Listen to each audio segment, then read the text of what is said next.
네, 안녕하세요. PT코리아 3월의 북 오브 더 먼스 이달의 북살롱에 오신 것을 환영합니다.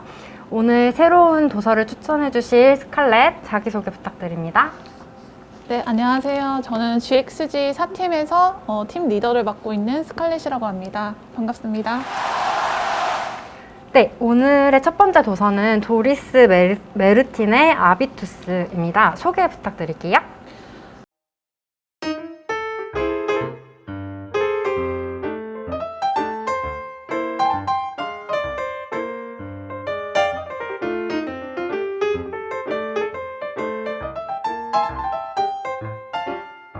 우선 제가 첫 번째로 읽은 책은 아비투스라고 하는 이제 제목의 책이고요.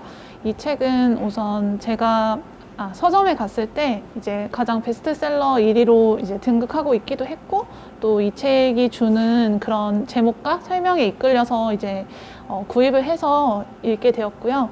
저랑 비슷하거나 아니면 다른 뭔가 상황이나 계층에 있는 사람들이 왜 그런 행동을 하고 왜 그렇게 이제 그런 기질을 가지고 있는지에 대한 그런 문화 현상을 설명하는 책이어서 네, 많은 분들이 읽어보셨으면 좋겠습니다. 혹시 그러면 이 책을 추천해주고 싶은 사람들이 있다면 어떤 분들이실까요? 뭔가 현재 처한 상황에서 이제 내가 왜 이렇게 행동을 하고 이런 말투를 쓰고 이런 사고방식을 가지고 있는지, 뭔가 그런 공통점이 있는지에 대해서 궁금하신 분들이나 아니면 이제 뭔가 지금 처한 상황보다 뭔가 내 삶을 좀 더 업그레이드 해보고 싶다, 이제 이런 분들에게도 추천을 드리고, 또 현재 여러 계층에 속해 있는 사람들이 이제 뭐 세상을 사는 방식과 태도에 대해서 좀 더 엿보고 싶고, 뭔가 내 삶을 이걸 통해서 내 삶을 뭔가 조금 더 발전시키고 싶다 하시는 분들에게 추천드리겠습니다. 이어서 두 번째 도서 안젤라 더크워스의 그릿 소개 부탁드립니다.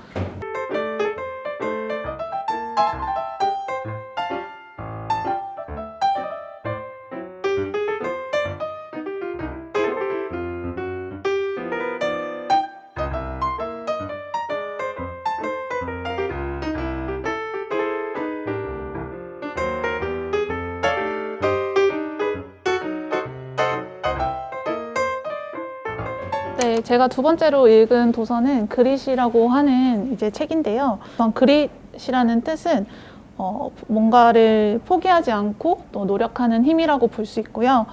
역경과 실패 앞에서 좌절하지 않고 끈질기게 견딜 수 있는 마음의 근력을 말합니다. 그래서 뭔가 지금 본인이 타고난 재능보다는 노력과 본인의 의지 그리고 끈기를 실천하는 것에 더 초점을 둔 책이라고 할 수 있습니다.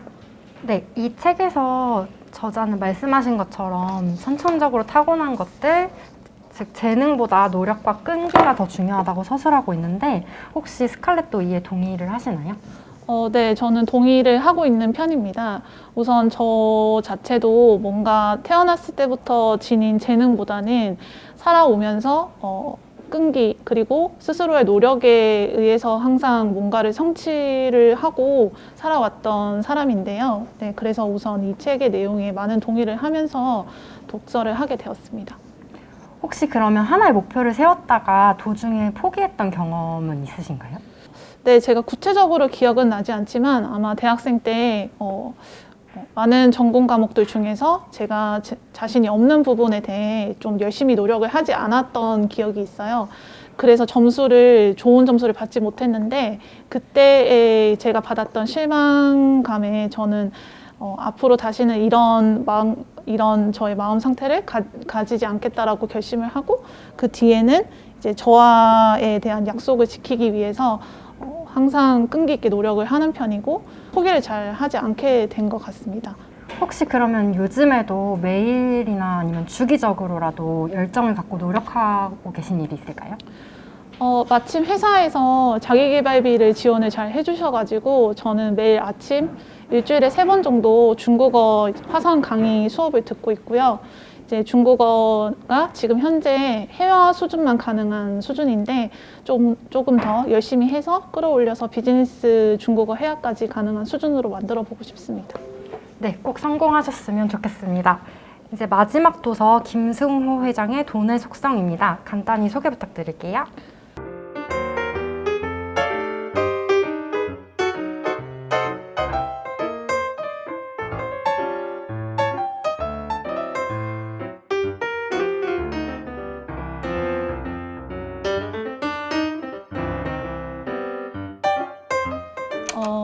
돈의 속성이라는 책은 우선 타이틀에서 보듯이 이제 돈과 관련된 내용을 담은 책인데요. 다른 돈과 관련된 뭐 재테크 관련된 서적은 이제 어떻게 하면 내가 좀 더 많은 돈을 창출할 수 있는지, 어떻게 하면 재테크를 잘할 수 있는지에 대해서 초점을 많이 맞추는 반면에 돈의 속성이라는 책은 물론 그런 부분도 담고는 있지만 조금 더 내가 어떻게 돈을 대해야 되는지에 대한, 어떻게 이 세상을 살아가면서 돈을 대하고 세상을 살아가는지에 대한 그런 태도를 담고 있다고 생각이 들어서 좀 많은 분들이 읽어보셨으면 좋겠다라고 생각이 들더라고요. 네, 그러면 혹시 스칼렛에게 돈이란 무엇인가요? 저에게 돈이란 우선 제가 하고 싶은 것들의 대부분을 이루게 해주는 것이라고 생각이 들고 또 삶의 질을 향상시켜 줄 수 있는 수단이라고 생각이 듭니다. 이 책의 저자께서 언급하신 돈을 다루는 4가지 능력 중에 가장 중요하다고 생각하시는 능력은 무엇일까요? 돈의 능력 4가지를 언급해 주셨는데 우선 소개를 드리자면 첫 번째는 돈을 버는 능력, 두 번째는 이제 돈을 모으는 능력, 그리고 돈을 유지하는 능력, 마지막으로 쓰는 능력, 이렇게 말씀드릴 수 있는데요. 저는 뭐 다 중요하지만 그 와중에 돈을 쓰는 능력이 가장 중요하다고 생각이 들어요. 그 이유는 이제 제가 사회 초년생 때 가장 돈을 잘 벌지 못했음에도 불구하고 좀 서울에서 살면서 이 돈을 많이 아껴야겠다라고 생각을 해서 좀 씀씀이에 많은 노력을 했던 것 같아요. 그때 이제 많이 아껴서 모아놓던 돈이 또 훌륭한 종잣돈이 되어서 지금 제가 또 서울에서 살아가는 데 있어서 많은 도움을 주고 있다고 말씀드릴 수 있거든요. 그래서 저는 쓰는 능력이 가장 중요하다고 생각합니다. 혹시 그렇다면 우리 회사에도 사회초년생인 인턴 친구들이 굉장히 많은데 우리 인턴분들께 추천하는 돈을 쓰는 방법 혹은 돈을 모으는 방법이 있다면 소개해 주실 수 있을까요? 사회 초년생이셔서 하고 싶은 것도 많고 쓰시고 싶은 것도 많을 거라고 생각이 드는데요. 어느 수준까지는 하고 싶은 걸 하시되 이제 돈을 최대한 많이 아끼셔서 종잣돈을 모아주시는 게 가장 1순위로 기본적으로 해야 될 것 같고, 그 뒤에는 이제 저 같은 경우는 그냥 적금이나 예금을 들기보다는 파킹 통장 같은 거를 들어서 이제 조금 더 이자를 많이 늘릴 수 있는 방법, 이제 그런 거를 추천드리고요. 그리고 조금 뭐 부동산 같은 경우 재테크를 접하기가 아직은 어려울 수도 있잖아요. 그런 부분은 최대한 많이 모델하우스든 뭔가 분양이든 이런 부분들을 그냥 놀러 가듯이 한번 가보시는 거예요. 가시면은 또 내가 생각했던 거와 다르게 되게 많은 정보들을 얻을 수 있고 또 생각보다 내가 투자를 할 수 있는 부분이네라고 생각이 드실 수 있거든요. 처음 가는 게 어렵지 그 뒤에는 또 한 번 정보가 들어오면은 잘 하실 수 있을 거라고 생각이 들어서 저는 최대한 많은 경험을 해보시는 걸 추천드립니다. 네, 이렇게 스칼렛이 추천해주신 돈을 모으는 방법 다들 잘 이용하셔서 꼭 부자 되셨으면 좋겠고요. 이상으로 3월의 부고부더먼스는 마치도록 하겠습니다. 마지막으로 구독과 좋아요 눌러주세요. 수고하셨습니다. 힘들었다.